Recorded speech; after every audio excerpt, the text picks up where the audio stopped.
வேதகம சுருதி கிரந்தங்களில் பிரமோதிய மெய்வெளிச்சாலை ஆண்டவர்களின் அற்புத அடையாள தெய்வீக செயலை கூடும் திருதிருக்க தரிசனம். குருகீதை தொடர்ச்சி. குருவின் வாக்கியம் தன் அறிவிற்கு நன்மையாக தோன்றினாலும் தீமையாக தோன்றினாலும் அதனை மீறி நடக்கல் ஆகாது. இரவும் பகலும் அவரது ஆணையை செய்து கொண்டு அடிமையைப் போல குருவினிடத்தில் வசிக்க வேண்டும். அவரால் விரும்பி கொடுக்கப்படாத குருவின் திரவியத்தை ஒருபோதும் அனுபவிக்கல் ஆகாது. கொடுத்ததை அடிமை போர் கொள்ள வேண்டும். இதனால் உன் ஜீவன் ரட்சிக்கப் பெறுகின்றது. குறவனால் விரும்பப்பட்ட அவர் உபயோகிக்கும் பாதுகை, ஆசனம், படுக்கை முதலிய எல்லாவற்றையும் நமஸ்கரிக்க வேண்டும். எதனையும் தன் கால்கள் பட புலங்கள் ஆகாது. குறவன் நடக்கும்போது அவர் பின்னே செல்ல வேண்டும். குறவன் நிழலை தாண்டல் ஆகாது. அதிக வேஷத்தையும் அதிக அலங்காரத்தையும் அவர் முன் தரிக்கல் ஆகாது. குருவை நித்திப்பவனின் நாவை சேதிக்க சாமர்த்தியமில்லையாயின் அவன் வார்த்தையை செவியில் விழாதபடி அவ்விடத்தை விட்டு ஓடி போய்விட்டு பிறகு வந்து வசித்தல் வேண்டும், அல்லது அந்த இடத்தையே விட்டுவிட வேண்டும். குருவின் உஷ்டித்தை பிறர் ஒருவருக்கும் கொடுக்கல் ஆகாது. குருவின் ஆணையை செய்யாமல் விடலாகாது. உஷ்டிஷ்டம் முதலிய முழுவதையும் ஏற்றுக்கொள்ள தேவ பிரசாதமாக தானே புசிக்க வேண்டும். பொய்யையும் குருவிற்கு பிரியமில்லாததும் கர்வமுடையதும் நிமிர்தண்டதுமானும் அவரை ஏவும் தன்மைதுமாகிய வார்த்தைகளை குரு சன்னதியில் பேசலாகாது. குருவின் எந்த ஆணையையும் விசேஷமாய் மதித்தல் வேண்டும். பிரபுவே, தேவகுலத்தின் ஈஸ்வர்களுக்கு சுவாமியே, என் அரசே, எங்கள் குல இறைவா என்று தோத்தரித்து அவரை அழைப்பவனாய் எப்போதும் குரு பாவனையோடு மிக்க உள் அச்சமுடையவனாய் இருத்தல் வேண்டும். பார்வதி முனிவர்களாலும் பணக்காரர்களாலும் பண்ணக்காரர்களாலும் சுரார்களாலும் சபிக்கப்பட்டவனாயினும் அல்லது காலம் மிருத்துவினால் பீடிக்கப்பட்டவனாயினும் அவற்றை நின்று அவனை குருவானவர் ரட்சிப்பார். குருவின் சாபத்தினை அடைந்தவனை ரட்சிதற்கு சுரார் முதலிய எவரும் எவ்விடத்தும் சக்கரத்தாரார். தேவி, இந்த குருவென்னும் மந்திர ராஜமான இரண்டெழுத்தும் ஸ்மிருதி வேத புராணங்களில் சமயோயாம் சம்சியம் இல்லை. உலக மரியாதை, மானம், முகஸ்துதி முதலியவற்றின் பொருட்டு தண்ட காசாயங்களை தரித்தவன் சந்நியாசி எனதாகான்.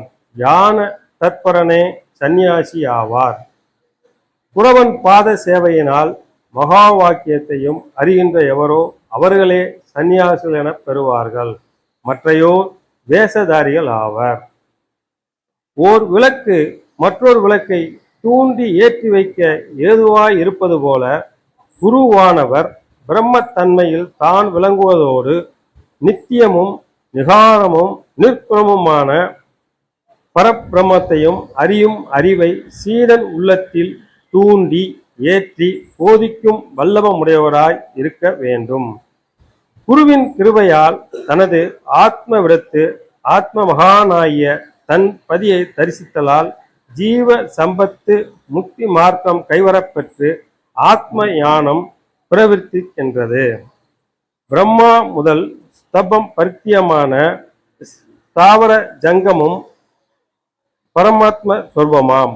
ஆதலால் ஜெகன்மயமான குருவை நமஸ்கரிக்கின்றேன். சத்தியானந்தமும் பாவாதியமும் நித்தியமும் பூர்ணமும் நிகாரமும் நிற்குணமுமாய் நின்று ஆத்ம நிலையில் விளங்கும் ஜகத்குருவை நமஸ்கரிக்கின்றேன். வேதகம சுருதி கிரந்தங்களில் பிரமோதிய மெய்வெளிச்சாலை ஆண்டவர்களின் அற்புத அடையாள தெய்வீக செயலை கூறும் திருதிருக்க தரிசனம்.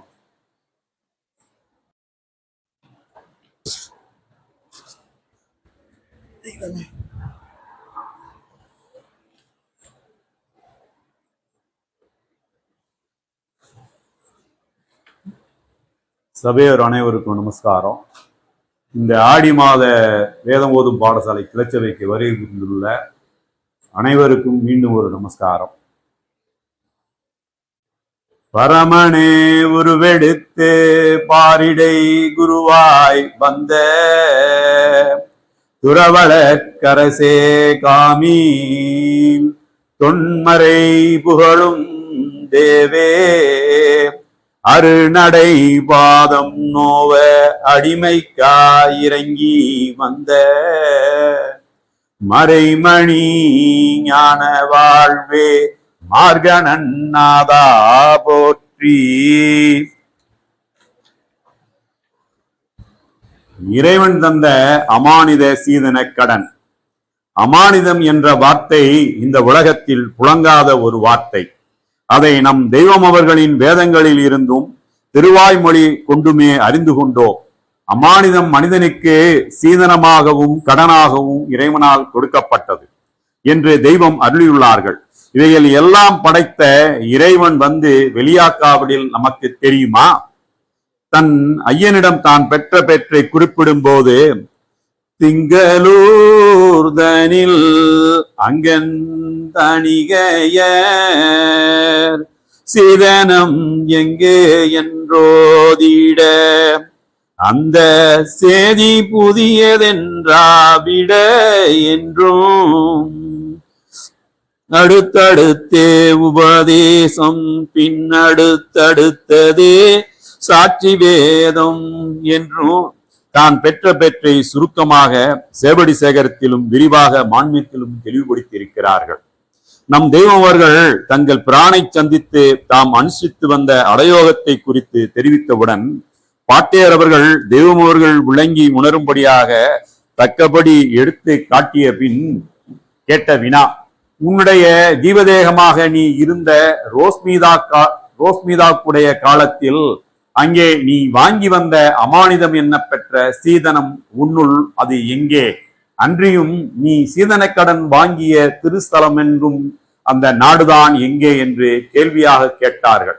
அமானிதம் என்பது 7 பொருட்களால் ஆனது. அவை காலம், நியதி, கலை, வித்தை, புருஷன், அராகம் மற்றும் சுத்த மாயை. இந்த சீதனம், இதை சீதனம் என்றும் கடன் என்றும் குறிப்பிட்டுள்ளார்கள்.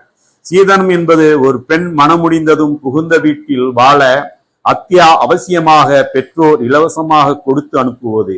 இதையே தேடுகூடகத்தில் இதன் வரலாற்றை குறிப்பிடும் போது வானெல்லாம் சிறப்போனாகி வருகுவேன் என வாக்கிந்து தான் எழுகடனும் வாங்கி தரைதனில் நரணா வந்தோன் என்றும் இவ்வாறாக சீதனக்கடனை வாங்கிய மனித கடன் வாங்கி இருக்கிறோம் என்று அறியாத ஊரில் குடியிருந்து கொண்டிருக்கிறான். கடன் வாங்குவது எதற்காக? ஒரு வேலை செய்யவோ உயர்வடையவோ வாங்குவது. அந்த கடனுக்குரிய வேலையை செய்யாமல் வேறு காரியத்திற்கு அரும்பாடுபட்டு வாங்கிய கடன் உபயோகப்படுத்தினால் தண்டனை வராதா?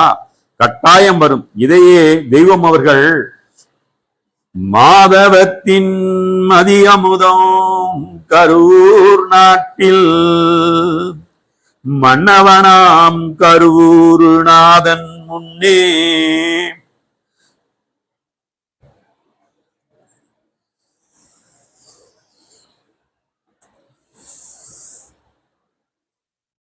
கோதிலாதவரிடம் வாக்களித்து மீண்டும் குரு சிலையும் சாட்சி வைத்து வாங்கி வந்த சீதனத்தின் பொருளும் எங்கே எங்கே இந்நாள் தினமலைந்து தேடியதன் தேட்டும் எங்கே?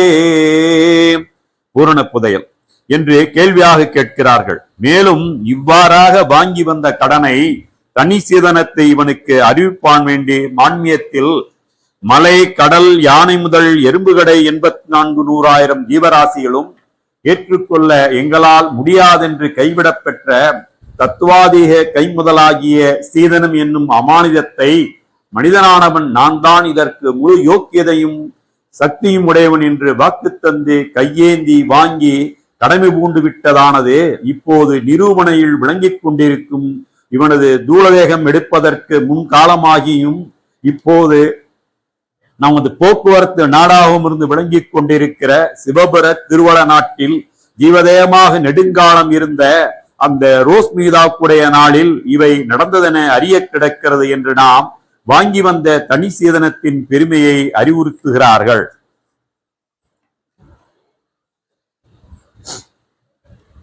இந்நீல மாயையாளும் இடங்களின் வெட்கத்தாளும் நன்னிலை கேற ஒட்டா நழுகி கீழிழுத்து தள்ளும் என்று நமது தேவபிரான் எச்சரித்து கூறியுள்ளபடி இந்த மகா அதிவேகமான உலக வாழ்க்கையின் ஓட்டத்தினால் சுதாரித்து நின்று மெய்வழி தெய்வம் அவர்களின் தெய்வீக மெய்வழினை எல்லோரும் பற்றி கொண்டு இந்த நெறிநீதி மெய்வழி தெய்வத்தை மறந்துவிடாமல் அவர்கள் நினைவாகவே நாம் எப்போதும் இருப்போமாக. குரு வாழ்க, குருவே துணை. எனது முக்தி பேருரை தொடரும்.